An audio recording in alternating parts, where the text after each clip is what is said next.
आज देश 72वां गणतंत्र दिवस मना रहा है। डी न्यूज़ 9X की ओर से आप तमाम देशवासियों को हार्दिक शुभकामनाएं। आइए इस मौके पर हम देश और राष्ट्र को नया आयाम देने की दिशा में एक कदम आगे बढ़ाएं। नमस्कार, मैं हूं मनीष, आप देख रहे हैं D news 9X। D news 9X में आप सभी का स्वागत है। आज है 26 जनवरी 2021। 26 जनवरी 2021 की बिहार से जुड़ी 25 बड़ी खबरों में क्या है, जैसा कि आप जानते हैं, खबरों की शुरुआत कोरोना अपडेट से। पूरे देश में कोरोना का आंकड़ा 1,06,6736 हो चुका है। वहीं बात करें कोरोना से रिकवरी हुए लोगों की, तो पूरे देश में कोरोना रिकवरी डाटा है 1,03,30,084। वहीं अब बात कर लेते हैं कोरोना से पूरे देश में कुल मौतों की संख्या पर। पूरे देश में कोरोना से मरने वालों का आंकड़ा 1,53,470 हो चुका है। अब खबरें कोरोना वैक्सीन से जुड़ी हुई। भारत में इस समय कोरोना टीकाकरण जारी है। देश के सीरम इंस्टीट्यूट में बनी कोविशील्ड और भारत बायोटेक की कोवैक्सीन को मंजूरी दी गई है। अब एक और वैक्सीन देश में आ सकती है। दरअसल अमेरिकी कंपनी मॉडर्ना की कोरोना वैक्सीन को भारत में लॉन्च करने के लिए टाटा ग्रुप कंपनी के साथ बात कर रही है। मॉडर्ना को अमेरिका में मंजूरी मिल चुकी है। केंद्र सरकार ने सभी राज्यों और केंद्र शासित प्रदेशों के मुख्य सचिवों को एक पत्र जारी कर कहा है कि देश में इस्तेमाल हो रहे कोविड-19 टीकों की सुरक्षा और प्रभावकारिता के बारे में निराधार और भ्रामक अफवाह फैलाने के खिलाफ में कानूनी कार्रवाई की जानी चाहिए। अब खबरें किसान आंदोलन से जुड़ी हुई। देश भर में 72वां गणतंत्र दिवस मनाया जा रहा है। दिल्ली में आज गणतंत्र दिवस परेड के साथ किसानों की ट्रैक्टर मार्च भी है। किसानों की प्रस्तावित ट्रैक्टर परेड को ध्यान में रखते हुए दिल्ली की कई सीमाओं पर सुरक्षा के पुख्ता इंतजाम किए गए हैं। अब खबरें राजनीतिक गलियारे की, वो भी बिहार से।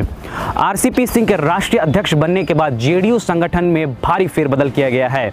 जेडीयू में कई जिला अध्यक्ष बदले गए हैं। जेडीयू के जिला अध्यक्षों की सूची में सामाजिक समीकरण और पार्टी के आधार वोट का ख्याल रखा गया है।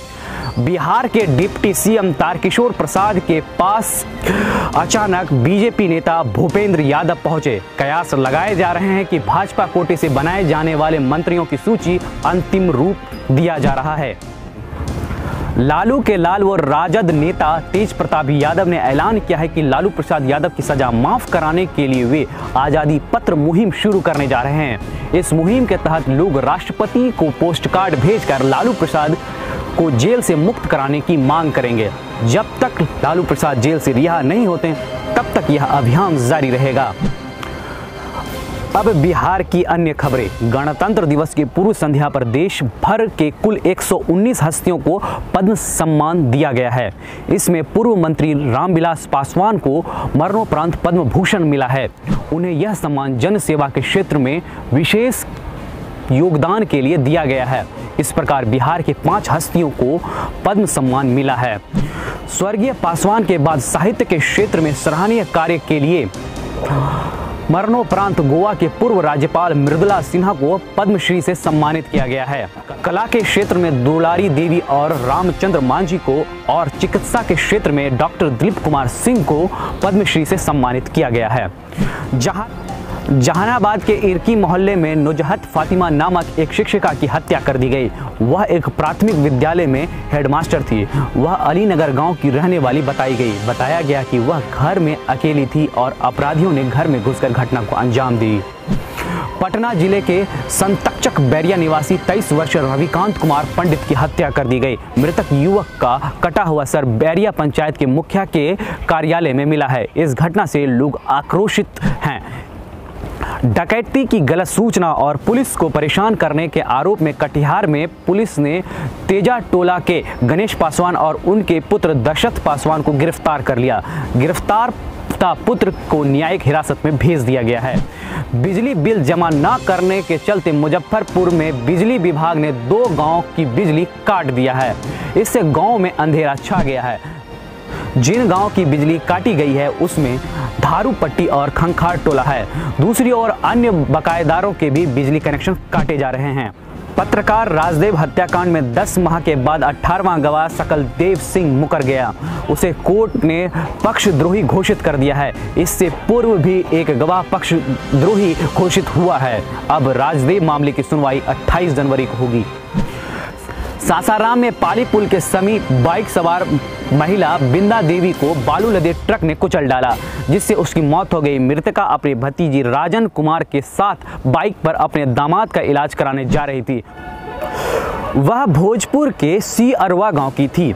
अररिया जिले के 25 जरूरतमंदों के बीच कंबल वितरण किया गया।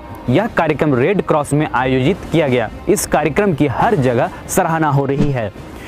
आगामी फरवरी माह से सरकारी स्कूलों के प्राथमिक कक्षाएं खुल सकती हैं। इसके लिए 30 जनवरी को राज्य आपदा समूह की बैठक में स्कूल खोलने की तिथि घोषित की जाएगी।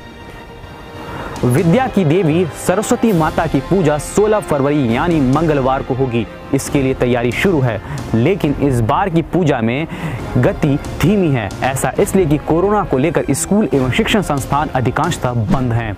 भागलपुर जिले के विक्रमशिला पुल के पास एक बर्निंग ट्रक बनते बनते बच गया। हुआ यूं कि आग का धुआं एक ट्रक पर दिखाई दिया। पीछे से जा रहे बाइक चालक ने इसकी सूचना चालक को दी, तब जाकर आग पर काबू पाया गया।